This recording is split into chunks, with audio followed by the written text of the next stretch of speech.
एक मिनट इमरान खान साहब गल सुनते जाना बहुत जरूरी है। बर्दाश्तों बाहर गल है जी। गल है कि देखो तुसी लॉकडाउन किया ते बर्दाश्त सी, भुखे मरे वो भी बर्दाश्त, कारोबार बंद होए बर्दाश्त सी, सारे काम बर्दाश्त सी। आ नवा तूत खड़ा कर दिता है कि भाई बंदियां नूं इजाजत दे दी, उत्तों लॉकडाउन उत्तों कमाई कोई नहीं, अगे घर कुछ मर जाने देंदे नहीं, उत्तों तुसी उन्हां नूं इजाजत दे दी दूजे विआह करन दी। बंदे ते अगे बहाना लभदे गए ने। अड़े 25-25 बाल इन्हां ने जम्मे हुंदे ने, उन्हां नूं किन्ने नाल दे नसाया ने पालना हुंदा है। ना करया करो जनाब, तुसी ते वजीर आजम जे 3-4 की 50 शादियां कर सकते हो, लेकिन माड़े बंदियां ना इस पासे लाओ। बुढ़ियां बड़ियां नरम दिल हुंदियां ने, वो बेचारियां नहीं बर्दाश्त कर सकदियां। खास करके ते मैं ते बिल्कुल ही नहीं ना कर सकदी, तुहानू नहीं मेरा पता हैगा। ਤੁਹਾਡੀ ਮਿਹਰਬਾਨੀ है, अपने ਜਿਹੜਾ ਕਾਨੂੰਨ ਖੋਲਿਆ ਜਿਹਨੂੰ ਵਾਪਸ ਲਵੋ, ਫਟਾਫਟ ਅੰਦਰ ਖਾਤੇ ਬੰਦ ਕਰੋ, ਇਹਨੂੰ ਹੋਰ ਕੁਝ ਖੋਲ ਲਵੋ, ਕੋਈ ਗੱਲ ਨਹੀਂ। ਖੈਰ ਆਪਣੀ ਘੁੰਮਣ ਤੇ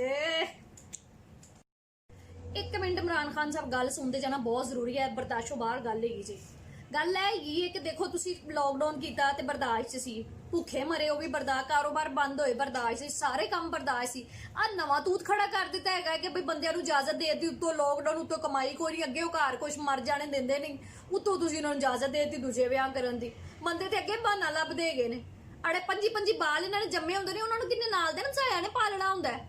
ना करया करो जनाब, तुसी ते वजीर आजम जे 3-4 की 50 शादियां कर सकते हो, लेकिन माड़े बंदियां ना इस पासे लाओ। बुढ़ियां बड़ियां नरम दिल हुंदियां ने, वो बेचारियां नहीं बर्दाश्त कर सकदियां। खास करके ते मैं ते बिल्कुल ही नहीं ना कर सकदी, तुहानू नहीं मेरा पता हैगा। ਤੁਹਾਡੀ ਮਿਹਰਬਾਨੀ है, अपने ਜਿਹੜਾ ਕਾਨੂੰਨ ਖੋਲਿਆ ਜਿਹਨੂੰ ਵਾਪਸ ਲਵੋ, ਫਟਾਫਟ ਅੰਦਰ ਖਾਤੇ ਬੰਦ ਕਰੋ, ਇਹਨੂੰ ਹੋਰ ਕੁਝ ਖੋਲ ਲਵੋ, ਕੋਈ ਗੱਲ ਨਹੀਂ। ਖੈਰ ਆਪਣੀ ਘੁੰਮਣ ਤੇ